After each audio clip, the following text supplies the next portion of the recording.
Kezia. Dan teman kita di balik layar ada Raisa. Aduh, kita mau ngapain nih hari ini dengan item-item ini? Iya, padahal kan hari ini tanggal merah. Tanggal merah, betul banget. Tapi kebetulan karena kalender kita hitam semua, sama nih kayak dress code kita hari ini full black karena kita di sini mau lanjut kerja lagi. Jadi betul banget. mau nggak mau ya profesional lah ya. Jadi di episode kali ini kita akan ngobrolin salah satu topik yang krusial banget di industri media, yaitu gimana sih industri media sekarang ini beradaptasi di era sekarang yang serba digitalisasi. Nah, kebetulan banget karena kita juga magangnya di media, which is Instagram TV, jadi kita tuh bakal sharing tuh gimana sih proses di balik layar kerja di media. Jadi kita bakal sharing banyak cerita-cerita menarik di episode kali ini. Jadi langsung aja, kamera roll action!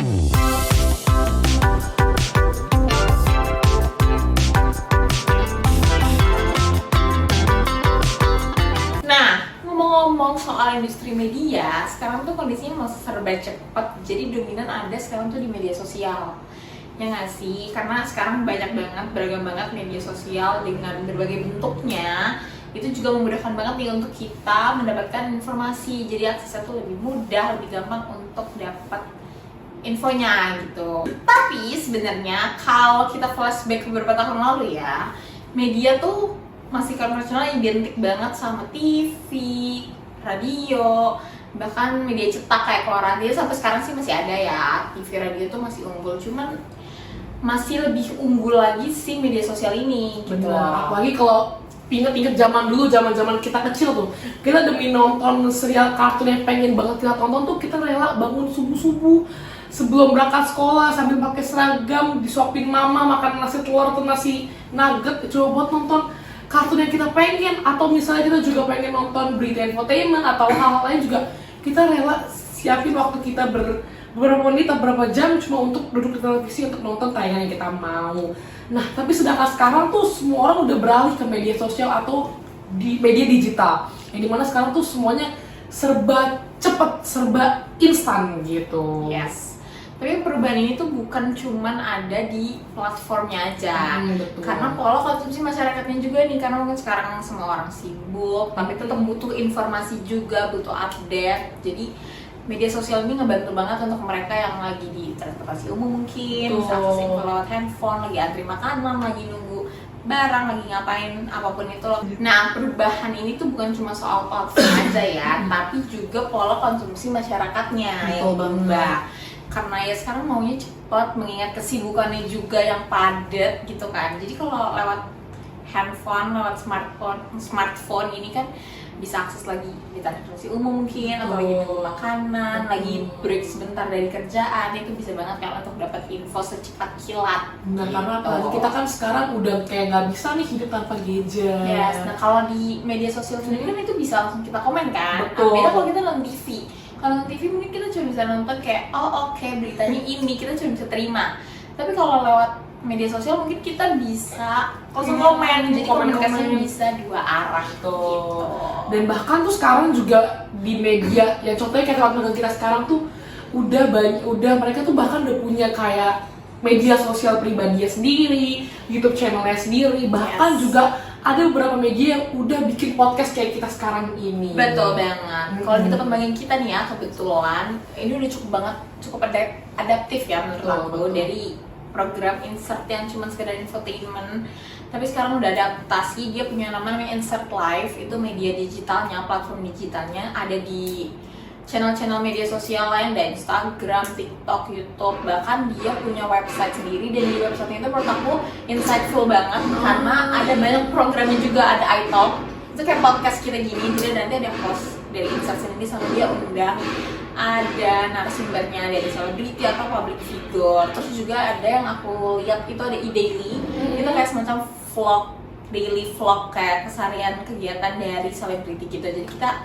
bisa intip-intip nih kegiatan si artis-artis ini apa aja sih di balik layar selain dia bikin project-project Dan gitu. tanpa kita harus nonton TV. Nah, kebetulan juga kita kan kemarin udah sempat ngobrol-ngobrol ya sama senior-senior kita di kantor soal tantangan apa aja sih yang dihadapi para pelaku industri di era digitalisasi ini. Betul. Gitu, apalagi dalam produksi media berita gitu. Nah, sebelum kita ngobrol-ngobrol lebih lanjut, cup gitu.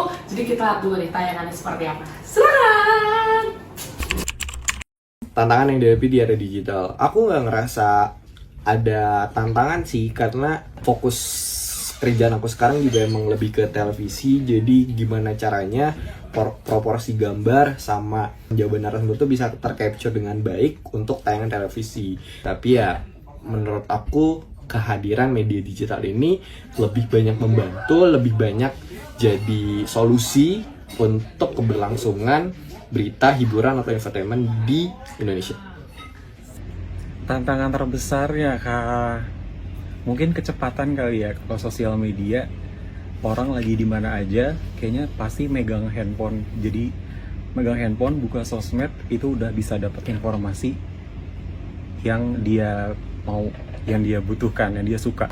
Nah, seperti apa yang tadi udah disampaikan sama kakak-kakak senior kita, itu bener banget gak sih guys, kayak apa yang udah kita ekspektasin kalau misalnya tantangan terbesarnya tuh di kecepatan dalam mengkonsumsi berita ya nggak sih Safi?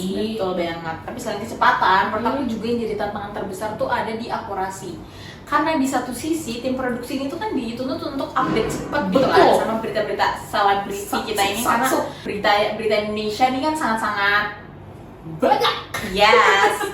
Jadi kita dituntut update cepet, tapi juga tetap harus valid, harus tetap tepat gitu beritanya, nggak boleh salah-salah. Karena apalagi sekarang tuh berita hoax gampang Di banget mana-mana, disebar, yes. dan orang tuh juga gampang banget kayak Terimanya, iya, terima iya. sama kayak berita hoax ini. Itu makanya jadi PR kita. Tuh. Jadi harus bikin angle tayangan berita tuh yang menarik, terus engagement judul juga harus menarik audiens supaya kayak mau tahu berita kita tuh apa, karena kalau berita kita kan udah pasti real, Ya, sudah pasti original, 100%. Yes, Jadi jadi jangan lupa untuk insert guys. betul. Karena isi berita kita juga kebetulan shareable, relatable gitu. Jadi Karena kita juga gampang riset. betul, riset kita ekstra banget, terus kita liputan langsung ke narasumber. That's the point. Terus kayak judul tuh juga kayak kalau misalnya terlalu clickbait, Iya, kita betul. bakal kena backlash juga. Betul. Jadi itu benar harus diperhatiin banget untuk para tim produksi. Jadi kayak biar orang tuh nonton tapi juga bacanya itu kayak relate dan kayak ih menarik ya, ih betul. seru juga nih berita. Yes. Gitu. Nah, tapi kalau misalnya ngomong-ngomong soal pandangan dari anak magang sendiri. Iya, pasti kita sekarang anak magang, tapi kita ternyata bersyukur banget kita ternyata dilibatin segitu besarnya. Jadi kita tuh benar dapat the real experience dari betul banget. magang ini. Betul. Nah, kalau ngomong pengalaman anak magang, kebetulan kita udah jalan 2 bulan lebih nggak sih? Udah hampir 3 bulan. Udah hampir 3 bulan. Yang mana pengalaman kita sejujurnya udah banyak banget. Seru. Jadi mungkin kita bisa tanya-tanya Kezia, karena kebetulan kamu kan lama banget nih di liputan. Iya kan? Kayak dia lama banget, bisa 1 bulan lebih ya 1 bulan lebih Nah, aku kayak, ditaruh di liputan. nah gimana tuh kayak cara-cara risetnya, cara liputan ke narasumbernya gimana sih, ada tantangannya atau pengalamannya gimana? Kalau menurut aku sih Inset udah adaptasi banget ke digital, dan tadi seperti apa yang sudah dibilang sama senior kita sebenarnya, kalau media digital tuh ngebantu banget jujur. Selama ke liputan aku juga risetnya by media sosial, dari narasumbernya kira-kira apa yang mau dibahas tuh kita gampang banget. Jadi kayak misal kita mau wawancara si let's say Ayu Ting Ting gitu, mereka ada update terbaru apa, kita tinggal cari Ayu Ting Ting, cuma kita sebut namanya udah banyak tuh beritanya. Nah, dari berita-berita itu nanti kita kemas buat untuk pertanyaan suatu berita. Dan gak cuma di liputan, ternyata skrip juga kayak gitu. Karena kan kalau misalnya skrip itu ngebahas dari apa yang kita liputan, tapi dia juga harus mengembangkan bahasa-bahasanya, jadi harus riset lagi melalui apa? Media sosial. Oke, berarti media sosialnya ada tantangan, ada membantunya juga. Betul, itu Gitu. emang Ya, balance lah ya. Balance. Nah, kalau misalnya sampai gimana nih? kan aku lihat tuh sibuk banget nih di segmen kayak oh my god, busy woman. Kebetulan segmen di program ini tuh banyak banget ya. Oh, Jadi banget. ada fashion lah, ada iklan lah, Betul. ada update selebriti lah. Jadi ya paling ya itu sama aku riset pasti di media Media sosial sosial juga.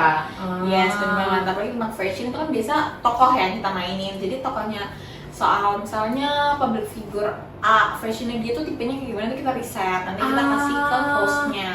Oh, Untuk jadi kayak lebih didalamin ke lagi fashionnya gitu Yes, ya. fashionnya gimana apa yang lagi sesuai tren Tren atau I momentum see. kayak lebaran kah, I Christmas see, kayak I see. gitu. Jadi ya fashion kayak gitu. Cuman kalau program yang untuk update selebriti itu pasti langsung ke media sosial selebritinya. Betul sih. Kayak itu. dia lagi liburan kah atau dia habis berbagi gitu kan, dia ada lagi sibuk apa sih, promo-promo apa itu biasa kita update gitu. Buat jadi topik. Betul, jadi kita Pembahasan. sama-sama riset ya, jadi Betul. kunci. Karena emang lagi-lagi riset itu adalah a key. Yes, riset is a key. Nah, karena kita udah ngerasain juga ya di balik layar itu seperti apa kerjanya, pola kerjanya gitu. Kita bisa kali ya kasih tipis-tipis tips and trick gitu ya. Gimana sih supaya industri media ini tetap bisa survive di era digitalisasi supaya nggak redup gitu. Bisa tetap update dan dinikmati oleh banyak orang. Betul. Jadi kalau ngomongin soal digitalisasi ini, salah satu contoh media yang menurut aku berhasil, yang sukses adaptasi sama zaman now ini ya, itu Trans TV. Betul, karena kalau misalnya dari apa yang kita pelajari nih ya, Trans TV itu sangat bisa beradaptasi Yes. gitu. Kalau misalnya dulu kan Trans TV cuma ada di TV, sekarang mereka sudah punya YouTube channelnya sendiri, ya kan? Karena sekarang Trans TV kan ada di bawah naungan Transmedia, Transmedia. jadi itu makin update, makin luas, makin bisa lebar. adaptasi digitalisasi ini. Jadi mereka tuh tetap bisa eksis gitu loh, supaya Exactly. tetap bisa populer dan dikenal sama publik. Padahal ya dunia media tuh ya emang udah berubah drastis seperti Betul. kamu bilang. Tapi gitu. emang Jadi kuncinya emang adaptasi. jadi gimana sih caranya supaya si TV ini bisa tetap survive di era digital? Betul. Mungkin kamu ada Iya, yang yang tadi pertama tuh adaptasi platform. Kalau tadi seperti apa yang sudah kita mention sebelumnya, sekarang kan mereka juga udah punya YouTube channelnya sendiri. Jadi kalau misalnya dulu tuh cuma satu arah TV, kita cuma jadi komentator di depan layar TV aja. Sekarang kita udah bisa komen-komen, dan juga si TV-nya ini yang udah punya media sosial atau media digitalnya udah bisa menyesuaikan nih dengan target pasarnya sendiri atau dengan publiknya dari si TV-nya ini di media sosial atau media digital. Ya, terus yang kedua menurut aku penting banget untuk kita kenal sama audiensnya, Betul. gitu, audiens baru khususnya ya, karena kan kalau penonton TV itu pasti mungkin berkurang ya kalau konvensional betul. jumlahnya, tapi kalau penonton muda gitu yang megang digital itu pasti terus bertambah, apalagi Gen Z. Gen Z. Ya kan, jadi itulah kita harus ngerti gaya konsumsinya, pola konsumsi si Gen Z ini seperti apa. Makanya dari segi bahasa, segi tayangan, itu tuh kita harus sesuaiin banget sama modelan seleranya Gen Z itu kayak apa. Apalagi platform-platform itu kan setiap platform punya modelnya sendiri, jadi kita harus Betul. sesuaiin, misalnya mau di TikTok kah, atau Reels kah, atau live streaming, itu kan bisa kita sesuaikan sama beritanya juga, sama audiensnya gitu. Betul. Tapi jangan lupa, jangan terlalu fleksibel, jangan sampai menghilangkan Esensinya. esensi atau identitasnya sendiri. Karena sekarang tuh banyak media-media yang udah beralih ke media digital, tapi kayak hilang gitu dengan identitasnya awal sebagai apa. Jadi kayak orang kayak, ini media apa sih? Ini media apa sih? Jangan sampai kayak gitu guys.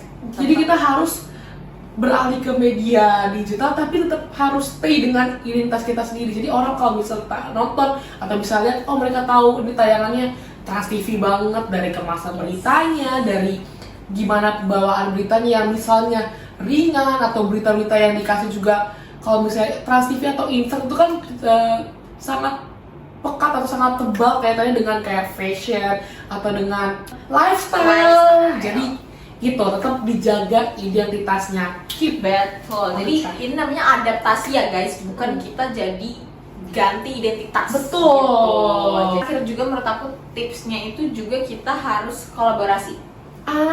Betul. Collaboration dan berani untuk cobain hal baru. Yes. Tapi juga adaptasi ya, jadi kayak apapun yang baru datang ini di era digital Baru, ini, saya ya. perjalannya zaman ya kita ikutin gitu, kita adaptasi yang kira-kira bisa diadaptasi ya dicoba gitu. Karena kan kalau bisa kolaborasi kan pasti akan menambah atau melebarkan sayap atau melebarkan market publik ya nggak sih? Nah, Trans TV sendiri itu tuh sering banget juga kan kayak program-programnya ngundang content creator, selebgram, atau influencer yang emang lagi viral gitu. trend. Jadi kita bisa tetap keep up dan update ke pemirsa. Terus juga untuk bikin konten digital only gitu. Jadi kayak di YouTube terus liputan itu tuh akan beda. Jadi liputan ini ada yang ditayangin untuk ditayang TV atau emang hanya kita masukin ke platform digital di jadi TikTok kayak atau di YouTube. Jadi sebutannya tuh eksklusif lah ya. ya betul banget, eksklusif. Jadi memang beda kan nanti gaya bahasanya, angle beritanya itu juga akan disesuaikan dengan platform masing-masing. Betul, jadi itu namanya kayak kita memindahkan acara TV ke internet, ke media, tapi tetap nggak ngilangin tadi identitas. Jangan sampai kita terlalu beradaptasi dengan fleksibel. Identitasnya iyalah. Nah itu dia jadi PR juga tuh. Nah, jadi intinya apa tuh sampai perbicaraan kita yang panjang kali lebar hari ini? Betul, jadi intinya ya Mm-mm. TV tuh harus banget bisa bertahan, harus bisa survive di era digital sekarang. Misal konvensional tuh tetap bisa kok untuk survive, tetap kok bisa bersinar gitu kan. Syaratnya apa? Tipsnya apa? Itu tadi harus berani, harus adaptif, Betul. terus juga tetap harus punya ciri khas. Jadi Yes. ciri khas kita tetap gak boleh hilang. Gak boleh hilang. Jadi kita mau bilang terima kasih kepada semua orang yang terlibat pada pembuatan podcast hari ini, Yes. produksi hari ini. Dan juga terima kasih buat kalian yang sudah menonton. Semoga video ini Bermanfaat. bermanfaat. Semoga kalian dapat insight baru dari obrolan kita hari ini. Oke, Semoga kalian see suka. you di See you on the next episode.